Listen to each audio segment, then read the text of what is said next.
Hey there, I'm Brittany Schroeder, and business and marketing are my jam. I'm here to walk you step by step through this crazy thing we call business. I'm a small town girl, chocolate eating, Diet Coke drinking mom, marketing guru, automation Jedi, and all around good time. This is your weekly dose of all things business and life, sprinkled with some fun. This is the Redefine Business Podcast.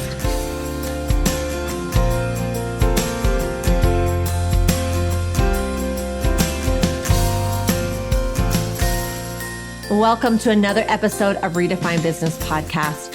I just wrapped up a series of podcasts on life coaching and things I learned through getting certified as a life coach. If you haven't listened to those podcasts, go back and listen to them.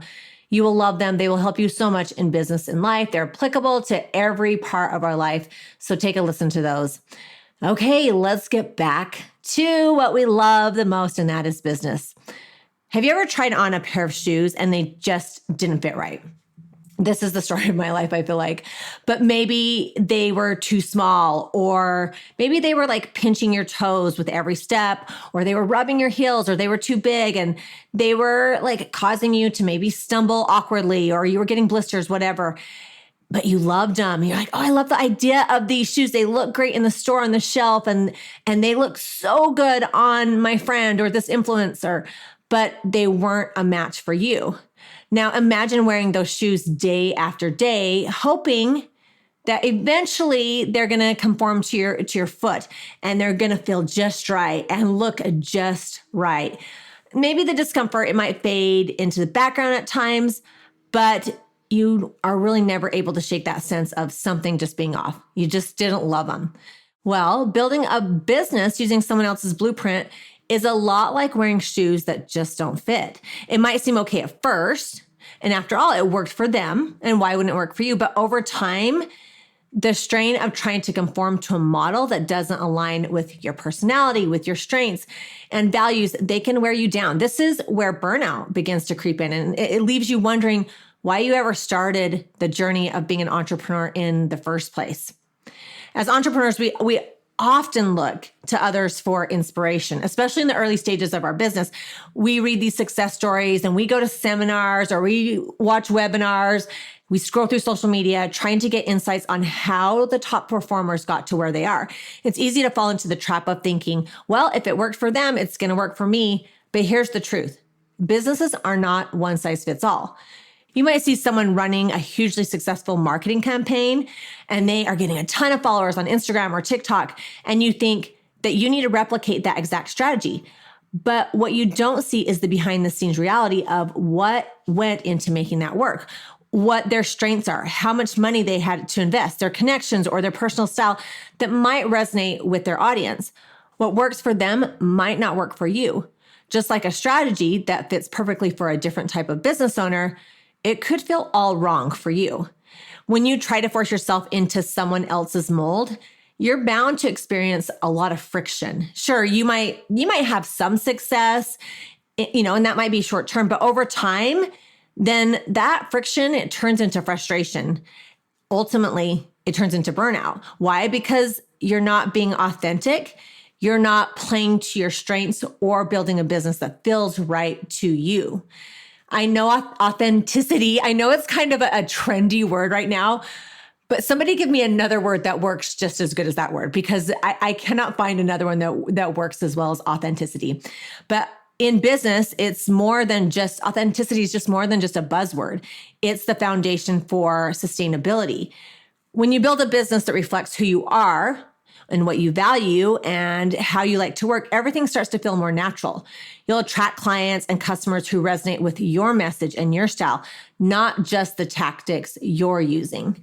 Authenticity means showing up as yourself, not as a polished, unreal version of what you think an entrepreneur should look like, but as the real, imperfect, and unique person you are. This doesn't just apply to how you market or how you show up on social media. It extends to the very core of how you structure your business, the products, the services you offer, the way you engage with clients, and the vision you have for your future and for your business. When you lean into authenticity, you start building a business that's sustainable because it's aligned with who you are at your core. And the beauty of this approach is that you'll find it easier to stay energized and motivated and focused over long term, even when challenges arise. So important just to stay true to who you are and not be a follower, not do what everybody else is doing, but do what feels good to you. If you are a writer and that's your strength, then write blogs. If you don't want to be on social media because it's just too much for you and you feel so much pressure, then don't be on social media. Find what feels good to you. If you like smaller groups and you like in person, do that. Find the things that work for you.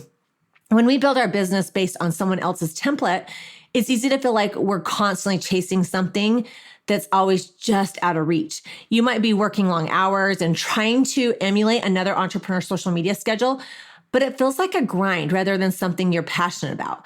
Maybe you're adopting a sales strategy that feels pushy because you've been told it's the only way to close deals, even though it makes you uncomfortable. The constant discomfort, whether it's from using marketing strategies that don't align with your values or from pretending to be someone you're not in order to fit into a mold, will inevitably lead to burnout. You'll start to dread the very things that once excited you, and you'll lose sight of why you started your business in the first place. Burnout isn't just about exhaustion and being tired. It's about loss of purpose. When you're not building a business that feels authentic to you, the purpose behind what you're doing, it gets blurred. You might hit goals, but you won't feel fulfilled. You'll question whether all this effort, is it really worth it? And that's a dangerous place to be as an entrepreneur. So how do you avoid falling into the trap of building a business based on what works for someone else? Here's a few steps to help you build businesses that feel right to you, not just one that mirrors someone else's success. Okay, the first one is know yourself. Start by understanding your own strengths, values, and preferences. What energizes you? What excites you? What works for you? What are your non-negotiables in life and business? Build from there. If you're someone who values deep personal relationships, your business model might emphasize high-touch services rather than high-volume sales. The next one is define your success. Success looks different for everyone. For some reason, it's about financial growth. For others, it's about flexibility, creativity, or social impact. Define what success means to you and don't let anyone else's definition distract you from that. The third one is be selective about advice. And this is really important because I think a lot of times we're drawn to these people who are really, really successful. They're making tons of money or they appear to be making a ton of money. And we think, okay, I need to listen to everything they say. But a lot of times how they got there is not what they're currently doing right that second. It goes along with that saying, don't compare your beginning to someone else's middle, but be selective about who you take advice from. It's great to learn from others, but don't blindly follow every piece of advice you come across. Filter advice through the lens of your own business and values. If it doesn't feel right, then don't force it. Okay, the fourth one is experiment and adapt. While authenticity is crucial, it's also important to be adaptable and be open-minded. You might not get everything right the first time, and that's okay. Give yourself permission to experiment and make adjustments along the way. The goal is to find what feels authentic and sustainable for you. What can you do long-term? Do you feel passionate about it? Does it excite you? Remember those things. Then the fifth and last one is find your own voice. And I think this takes time. And I'm constantly telling people who are in the beginning stages of their business that you're going to evolve. Your business is going to look different a year from now, 6 months from now. You're going to change, whether it's through your content, your marketing, or the way you interact with customers. Find a voice that feels natural to you. Don't try to mimic someone else's style just because it worked for them. People are drawn to authenticity. And when you communicate in a way that's true to who you are, your audience will notice. At the end of the day, your business should feel like a comfortable pair of shoes. And they're made just for you. And they fit perfect, and that's who you are, and that's how you want to live your life and your business. When you build a business that's aligned with your strengths and your values and your vision, you won't have to worry about burnout because you'll be creating something that feels right at every step. Instead of chasing someone else's version of success, focus on building something that's real and authentic to you. Not only will you feel more fulfilled, but you'll attract the clients and customers who value exactly what you have to offer. And that is the kind of success that lasts. All right, I hope you got something from this, and I hope it inspires you to find your voice and to find who you are. And I hope you have a fabulous week, and I will see you next week. Let's not stop the party here. Head on over to my Instagram or Facebook group, Redefine Your Business, and let me know your thoughts about today's show.